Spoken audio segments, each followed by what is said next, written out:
I had a purpose before everybody had an opinion. The 0-2 pitch, swing and a miss, struck him out. You want Philly? Chase Utley, you are the man. You come out backyard and you try to start something, you always get your butt kicked. The prayers have been answered. How about those Eagles, baby? And Rio Muto can run for days. Can you feel what's about to happen on this field, man? A perfect game. Roy Halladay has thrown the second perfect game in Philadelphia Phillies history. All right, we are back here today with another episode of Philly Talk. Gonna open up with the recap of what's been going on in the NFL. Ravens beat the Chargers yesterday on Monday night. Pretty cool game. The Chiefs, for whatever reason, had a close game with the Panthers. Makes no sense at all. 3-point victory for them. The Vikings beat the Bears. They're looking pretty good. The Titans beat the Texans, and the Texans are really slumping hard. 7-5 now in the season. Really struggling, especially CJ Stroud. Lions, we don't expect anything different out of them so far. They're one of the best teams in the NFL. 10-1, beat the Colts 24-6. Pretty easy victory for them. The Cowboys. Thank you. Never thought I would say that, but they go on and beat the Commanders, dropping them to 7-5 as well. 34-26, and I forget what the breakdown was. It was, there it is, 24 points in the fourth quarter alone. 24 points. My goodness. I feel kind of bad because I mentioned, I'm like, what do people think of this Commanders team? What do the fans think? What do other fan bases think? And ever since that Eagles loss, all I've been seeing is that apparently people were predicting their downfall. They were saw this coming, knew this team was eventually going to collapse. And hey, maybe that's just people trying to, say stuff now. But there's a couple people that were like, oh yeah, I saw this team not they were overperforming rather than, performing to what they actually are. So that's kind of crazy. It's kind of harsh. But thank you, Cowboys, for that. And nothing too much else from me from the week as far as the weekly recap. But as always, you see the name. Let's get right into this stuff. And of course, the first thing we got to talk about is the thumbnail. Michkov gets the first Flyers thumbnail. That man is just going crazy. That man is helping the Flyers so much. But obviously, how would I put it? The Flyers are still, they have their flaws. They have their flaws. They have, how would you put it? They have some things that need to get fixed. Right now, they're 9-10 on the season. They have a lot that needs to get addressed. They have a lot that needs to get fixed. Especially as I always mention, defensively, there's just a lot that needs to get done. But this man Michkov has been going crazy with the Flyers this season. The reason he gets the thumbnail is because of was it the Blackhawks game? I believe so, where he had the game winner. Man is just going crazy. Absolutely love to see it.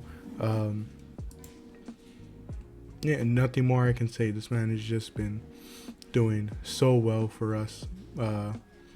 Really happy to see it.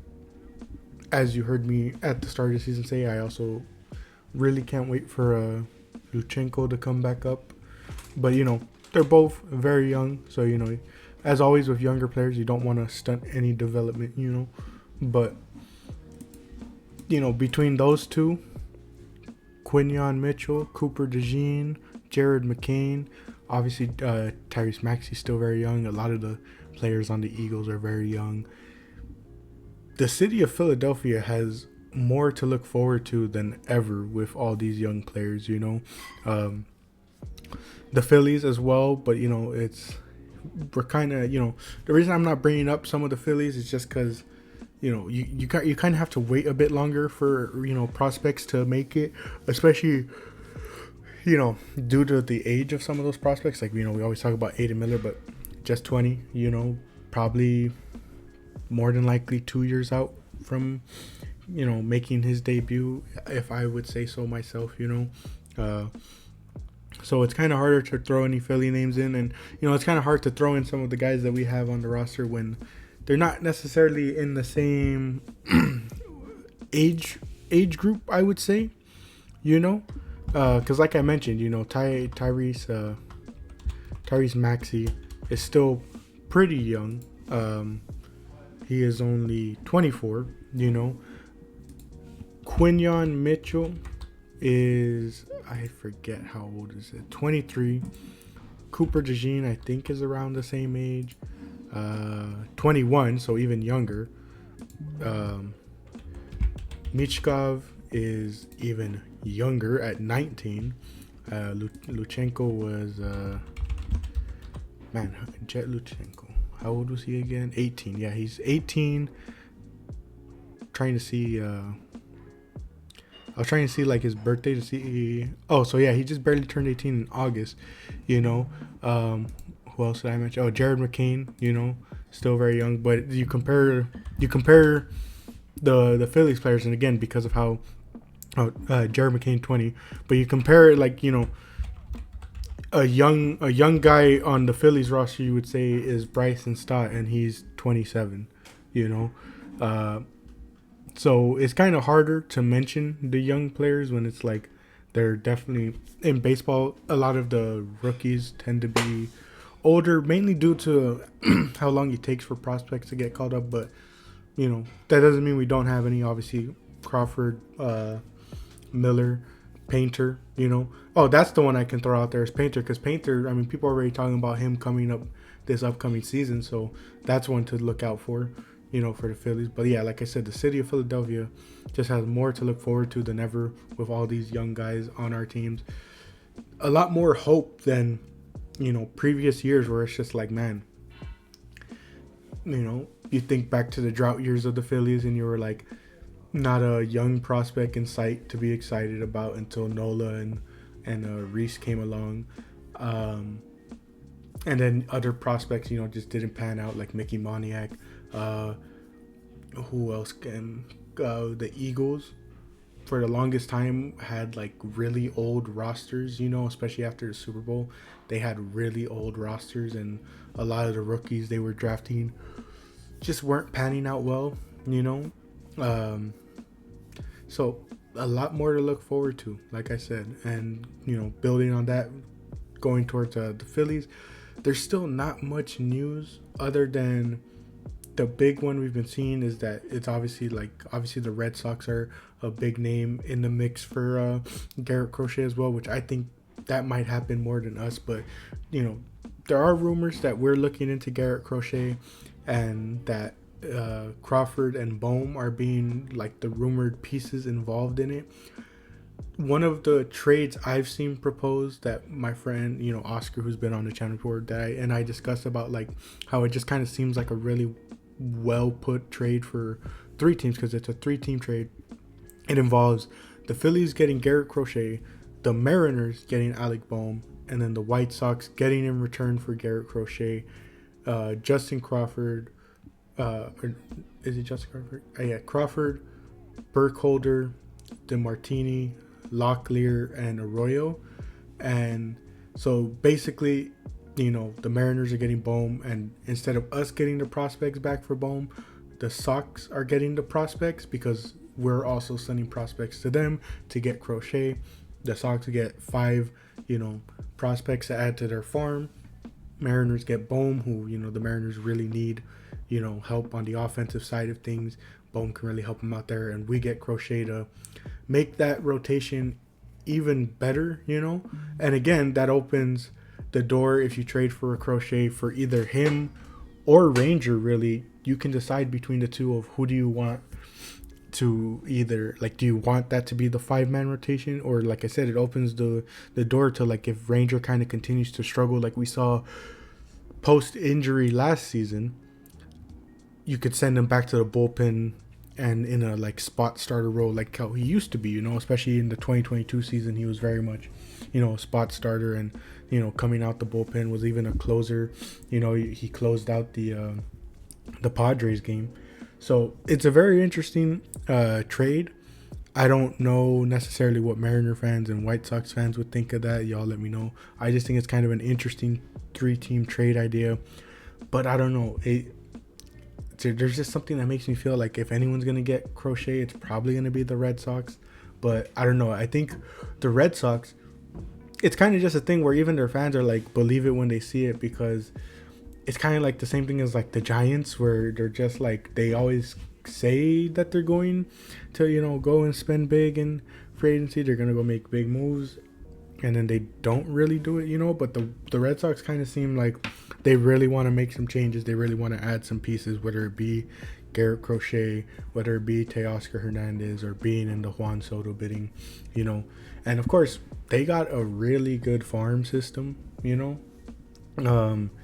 I forget how many prospects they have in, I forget if it's the top 50 or top 25, but they have a lot. I know they're probably going to have the number one ranked prospect, and they're probably going to have the number one ranked farm. So that really makes it very appealing for free agents, especially, Juan Soto, who mentioned that, he really wants to look into the team's like future and not just like immediate success. Not wanting to pull a Chris Bryant to the Rockies, not thinking about, oh man, the Rockies don't really have anybody in that farm system, so Boston looking like a pretty decent destination for a lot of guys, especially, for the White Sox. They might feel like they can get more prospects out of Boston than if us and the Mariners teamed up for a 3-team trade like this. And of course, that's banking on the fact on if the Mariners want to do it as well. I mean, they're one of the teams rumored to be looking at the trade interest of Alec Bohm. There was someone else that they made available for trade. I can't remember who it was. Man, I actually can't remember who it was, but it was a pretty interesting name. But like I said, that's pretty much all the news. Baseball, just very different from other free agencies, takes super long. But just got to be patient and wait. But moving on to that, we're moving on to the Sixers now. It's capture the flag time, as many people have been saying. And, okay, that may be a bit of an overreaction, but genuinely, what do we even hope for with this team? Y'all know I'm always talking about when it comes to basketball, because he's one of my main guys that I go to. Kenny is one of my favorite YouTubers. Been watching that man since middle school.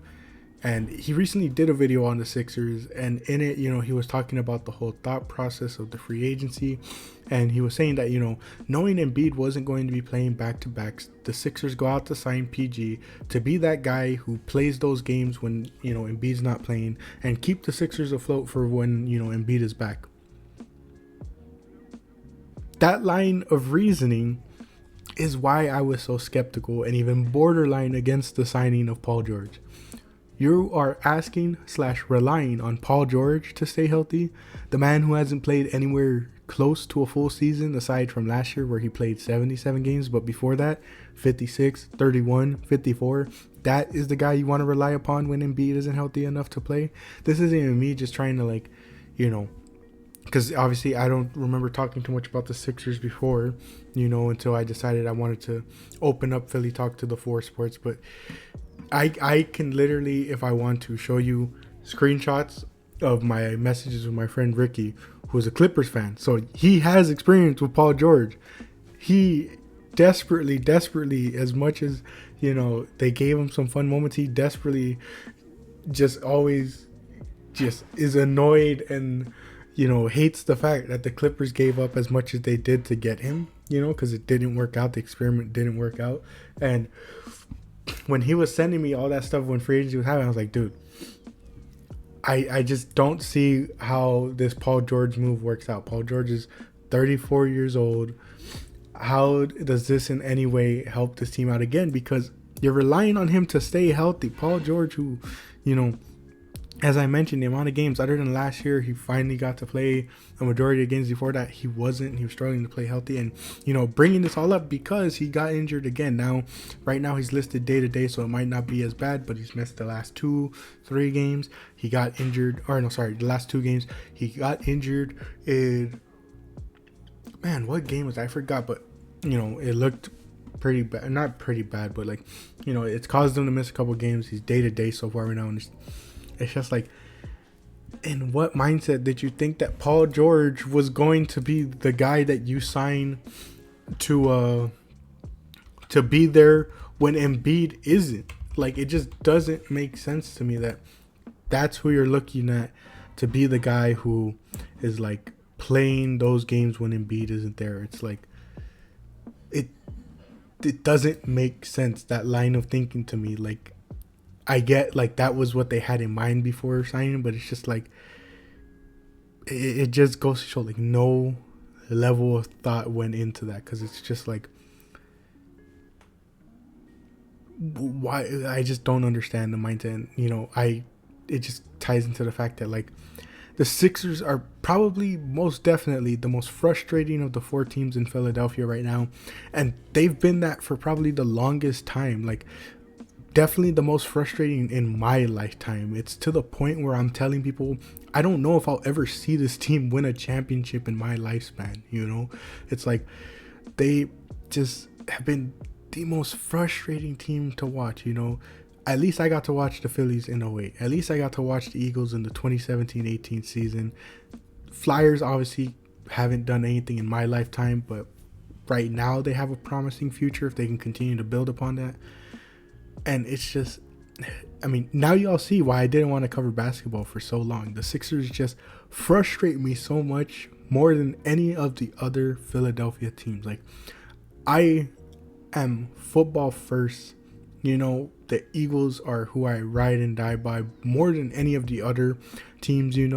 It probably goes Eagles, Phillies, and then the Flyers and Sixers kind of interchange, as far as like my interest in the sports. It probably goes like football, baseball, and then basketball and hockey kind of, flip depending on certain things, depending on, it's kind of like year to year based, but, it's like the Eagles and the Phillies are definitely like my top 2, where I'm just like, you definitely see like that's what I'm most invested in, but it's like, despite that, it's the Sixers who always get me so frustrated, that always get me so angry, even though I, am not invested in basketball as much as the other sports. It's like tears were shed when the Eagles won their first Super Bowl.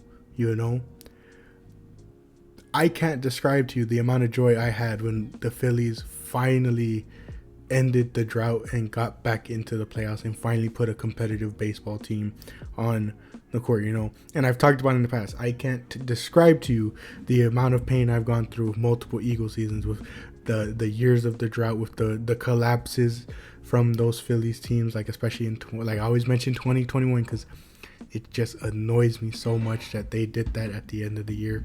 But it's the Sixers that just get me the most frustrated. And again, you all wonder why I didn't want to cover basketball. It's just they frustrate me so much, and it's been like this from years, from the AI years to the Iggy years to the process years. It's just been years of incompetence with this team, and it's so frustrating and annoying to watch and be a fan of, And of course, I know as much as this is the difficult thing, because Philly has been a tough city of sports to support.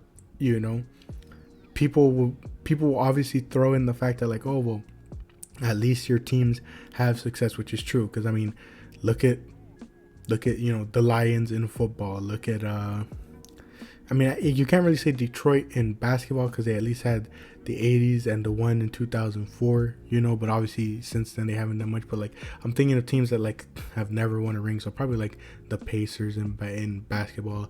In baseball, the Rangers all those years. But like, my gosh, who I'm blanking on.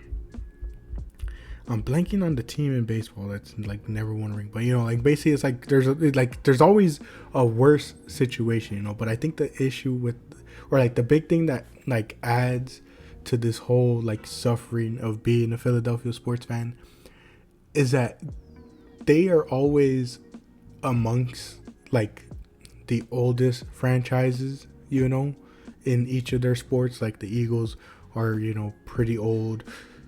The Phillies are pretty old, so it's like there's a lot more time and such little success in it, all the years of the Phillies, and they only have 2 championships to show for it, the Eagles, well, I forget how many, was it like 60 something years without a ring, and having to hear that all the time. I think that's like the most frustrating part, is like all that, where it's just like, I mean, the Phillies are the losingest franchise, or do they still hold that name?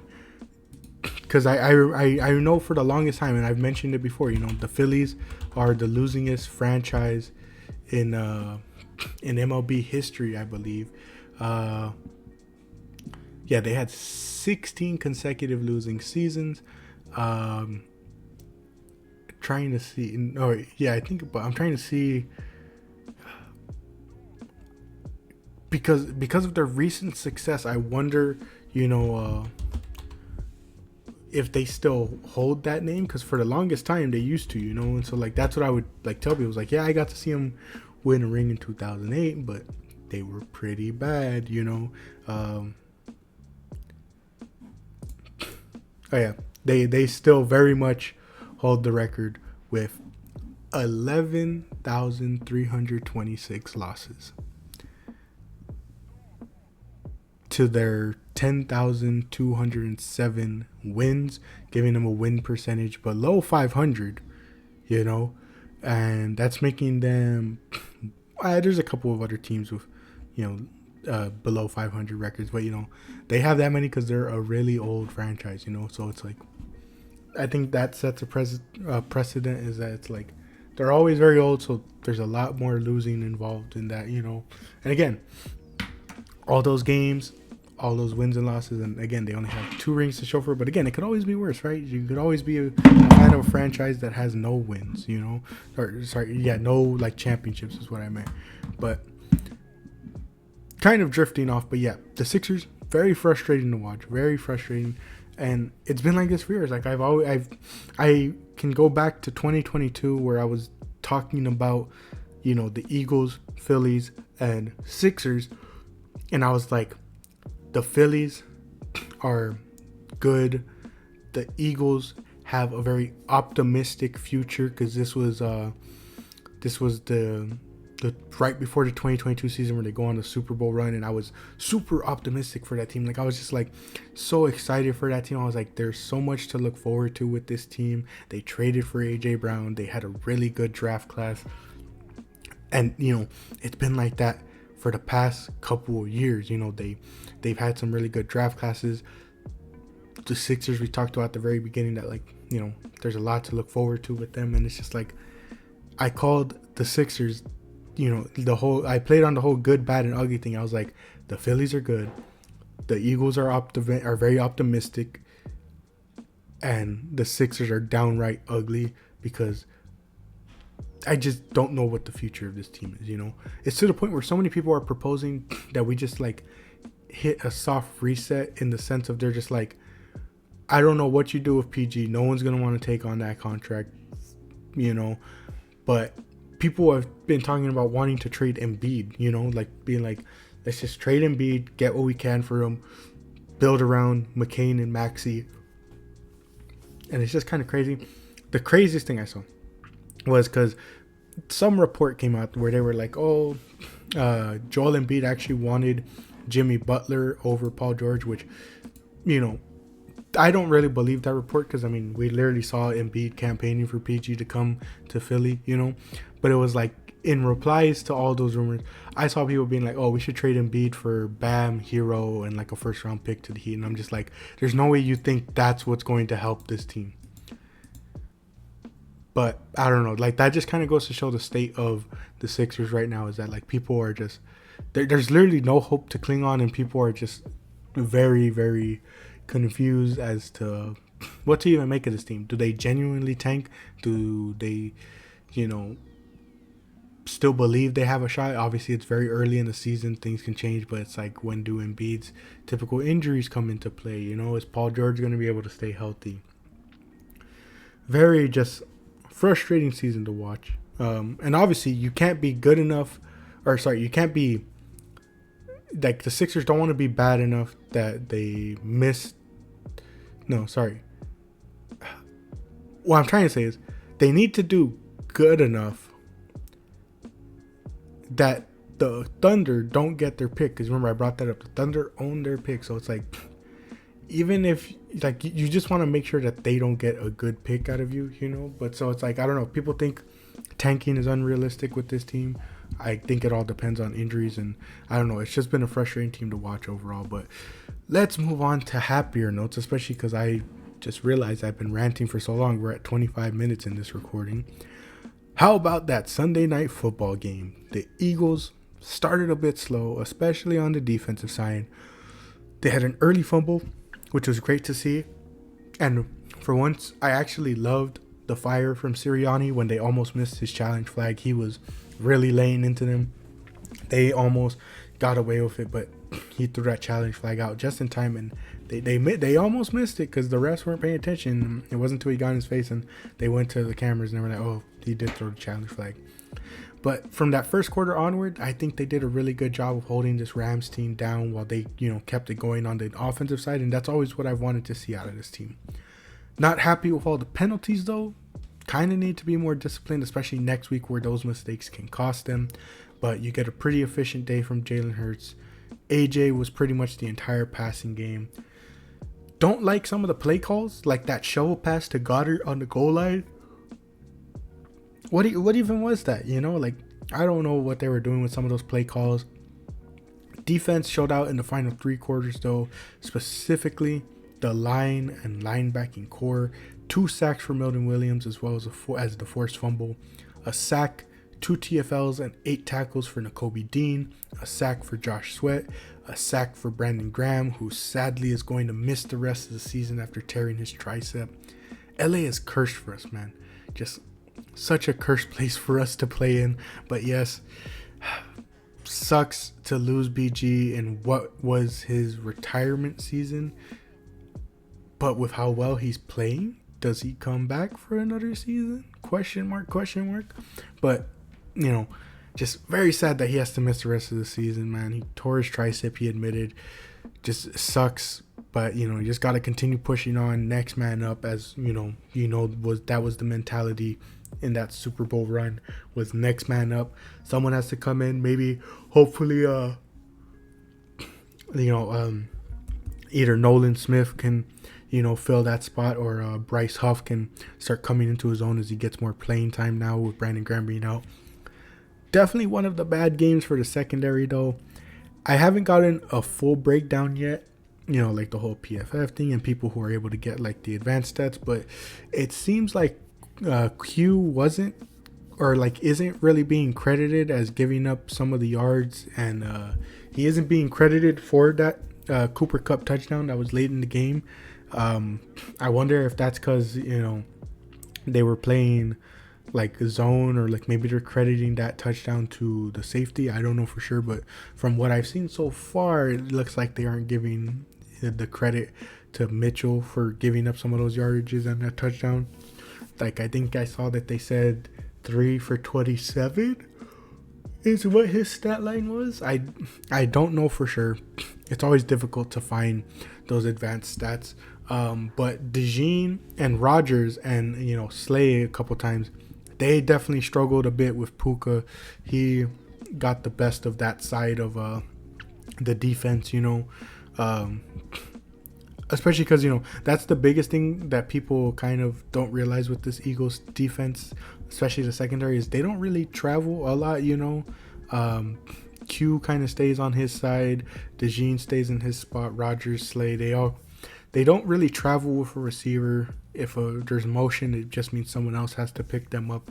But yeah, this game, we definitely saw those sort of 3 kind of struggle Puka Nacua, who just went completely off. That man, great receiver for the Rams. He really tore us a new one in this game. But yeah, not the best game for the secondary overall. 117 yards on 9 catches against us. Cooper Kupp 60 on 8. So again, not the best game for the secondary, but you'll take the game that you get from the defensive line and linebacking core, like I said. Didn't mention it last game because I knew it was just an off day and the struggles mainly came from Sirianni not having him kick a lot, but Jake Elliott strongly recovers, going perfect on his field goals and extra points this game. And finally, did you really think you were going to get an episode with blanking on my words. Did you really think you were going to get an episode where I don't talk about the man who is single-handedly carrying this team? Saquon Barkley. He's done miracles on me. 255 yards and 2 touchdowns on the day, both being 70-yard plus touchdowns. Shout out to the O-line for the amazing work that they did this game. Shout out to Saquon for being a good teammate. He mentioned that I think that's his highest. Was it his highest or was it his first 200? I don't remember. But on the bench, he went around thanking all his offensive linemen, saying that we did it. That it's a combined effort.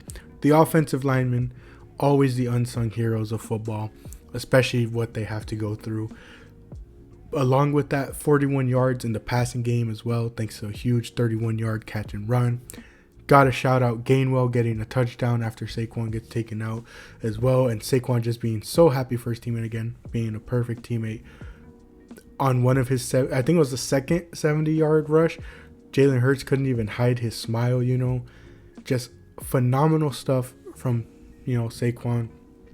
What he and Derrick Henry have done for their teams, it's baffling that neither are being heavy favorites for MVP. They may not be having historical seasons for the running back position, because you remember when I was talking about McCaffrey last year being a potential runner for the MVP, so many people would always point back to, was it 2021?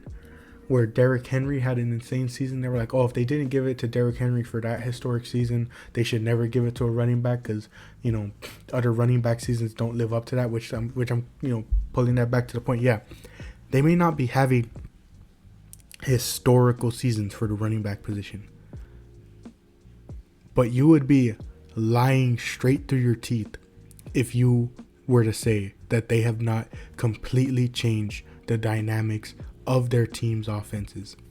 Both the offenses and their quarterbacks are heavily benefiting from the free agent running back additions, and yet they're going to receive no type of praise for it. Everyone's going to talk about how amazing they are, one of one player, and yet they'll receive no type of award for it. They'll be like, here's your offensive player of the year award, while we give the MVP to an undeserving quarterback, because that's all the award is now, is it's a quarterback award. All because it's the most important position on the field. And yet, like I've gone into detail so many times in the past, it's always the quarterback is the most important position on the field. But then when you have a good quarterback who's struggling, what is the very first word coming out of people's mouth? It's the O-line. They need to improve the O-line. He has no one in the passing game to throw to. He doesn't have a good running back to, take some of the pressure and relieve the pass game so that, they aren't constantly focusing on the pass. His defense is letting him down. Poor Josh Allen. His defense is letting him down in overtime. The offensive line wasn't as great for Patrick Mahomes in the Super Bowl against the Bucks, and he had to do it all on his own. He needed an offensive line. It's always the quarterback needs, and yet I'm supposed to believe that's the most important position. We've seen teams win with quarterbacks like Trent Dilfer. We saw the Eagles, who, no disrespect intended, but it's the truth. They got their backup quarterback to play to an elite level to take them to the Super Bowl. And it took them scheming that offense to his favor, and of course he had great pieces on there. He had a two-headed running back duo of LeGarrette Blount and Jay Ajayi. He had Alshon Jeffrey and Torrey Smith in the receiving game with Zach Ertz as the tight end help. He had a great offensive line with Jason Peters went down that season, but he still had Lane Johnson. He had Brandon Brooks. He had Jason Kelsey. The defense had its pieces. It's like football is a team game at the very end of the day. It is much easier in the realm of baseball, in the realm of basketball, in the realm of hockey to choose an MVP, to be able to say that one player really impacts a team than it is in football, because it's 53 guys on a team. It is 11 on offense, it is 11 on defense, and that's not even taking into account the other players on the 53-man roster who are going to sub in from time to time and be relied upon to help out when certain players need rest, when certain players go down with injury, and I'm ranting on all this just to say it's frustrating that the quarterbacks are always going to be the only ones that receive any praise, because like I said, you would be lying through your teeth if you were to say that Derrick Henry and Saquon Barkley haven't greatly improved and changed the dynamics of their teams. Derrick Henry has literally made stopping the run against Baltimore almost impossible. You went from having to just worry about Lamar in the run game, but knowing they didn't really have any running backs that were like, we got to watch out for this guy, and even in the receiving game, Lamar's never really had a real number one receiver, he's never really had a true number one receiver. It's always just been a group of guys. So your focus was always on Lamar. But now with Derrick Henry, it's literally, you have to worry about Derrick Henry running straight through you or Lamar Jackson taking that ball. And now you're trying to decide, who do I go after? Do we put a QB spy for Lamar? But then, that linebacker so focused on Lamar, we have one less person there to try and tackle this monster that is Derrick Henry, It opens up the passing game because now people are so focused on stopping Derrick Henry that, these receivers who, again, there's not really a true wide receiver one, they're able to just, actually get some work in because Derrick Henry and Lamar are taking such attention. The Eagles, Saquon is literally carrying this team.